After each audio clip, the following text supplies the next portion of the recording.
And they're still running out there all day. Meanwhile, as you can see, authorities, they've assembled the largest security team in the marathon's history to protect the runners and the spectators today. The race, of course, follows last week's deadly terrorist attack here in Manhattan. So how can authorities prevent this from happening again? Let's bring in former C.I.A. officer Buck Sexton, who's worked in these type of cases. Buck, good to see you. Good to see you. First off, you got these barricades and you got the trucks and all that, but that's a physical barrier. What else should authorities be doing to try and protect soft targets? Well, clearly in areas that are very high traffic and also have a symbolic significance, like the marathon, you're going to be looking to put in place as many vehicle barriers as you can, as makes sense. But there's no such thing as preventing all vehicle attacks from happening by limiting vehicle traffic. We all understand that. So there are inherent limitations on this as well. New York and the NYPD are as good at this as anybody, and they've done a pretty good job, I think, even up to this point, of making sure that civilian high traffic areas are protected and that major events are protected. Well, I've never really seen this before. Let's take a look. I took some pictures walking to work today. I walked to work, and I was seeing the sanitation trucks, the sand trucks, if we have those photos. Here they are. They are lined up on Fifth Avenue at every type of intersection to prevent someone from slamming in. There's the Plaza Hotel on 59th Street, and the police car can go back and forth, reverse and forward in order to let someone official in.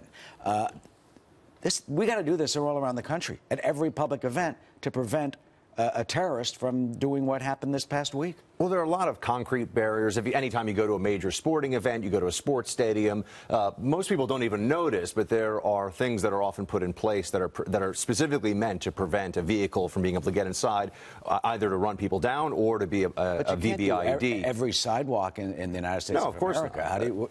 So they're doing what they can based on the probabilities and the percentages here to limit a mass casualty incident at a major event or just in a day-to-day sense to prevent a very congested area of a major city from being an obvious target from somebody with a vehicle attack. But the problem with these attacks is just how difficult they are to prevent. And so there's not much that can be done beyond what we're already seeing to try and stop what happened earlier this week from happening here in the city. And how do we stop, or how do you address the radicalization? So EPOV allegedly radicalized online, obviously. I mean, can we go after these social media sites like child porn or something and block it? Well, how come that's not being done in a more widespread manner? Those efforts are underway and have been for a long time. Law enforcement and the intelligence agencies look at what they can, but it's a very big pool of people that you have to be concerned about.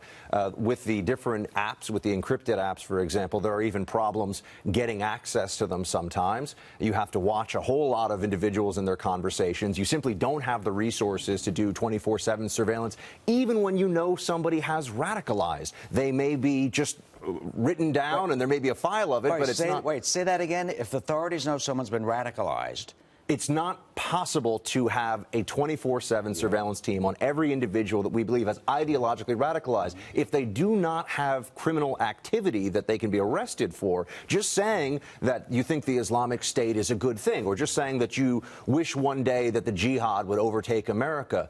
This is America, and you can say that and not go to prison for it. It has to be material support to a terrorist organization, conspiracy to commit a terrorist act, and oftentimes that's actually how we see some individuals stopped in progress. Look, there are dozens and dozens of plots year in and year out. You see this with the FBI and the arrests that are stopped before they can get to the operational phase. And that is because of monitoring of social media, using informants in radicalized groups or to penetrate radicalized groups. So that's all ongoing. And we're doing a good job in this country, but they only have to be right one time. We have to be right every time. Can we reverse IP address these people? Like if this guy was, if Saipov was online looking at this stuff, can we, from the radical point of view, find out who's on there? That would get somebody on the radar, perhaps, of law enforcement. But just looking at an Anwar al-Awlaki video, look, I used to work in counterterrorism. I used to analyze this for a living.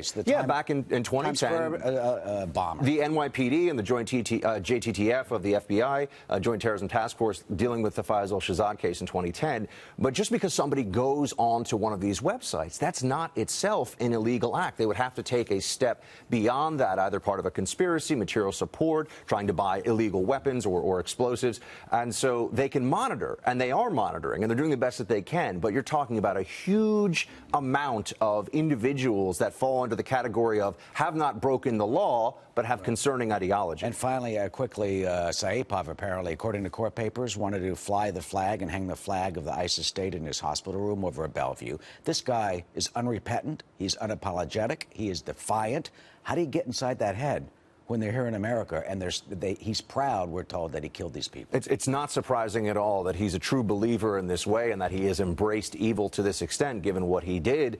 You are hopeful from a law enforcement perspective that someone like C.I.A.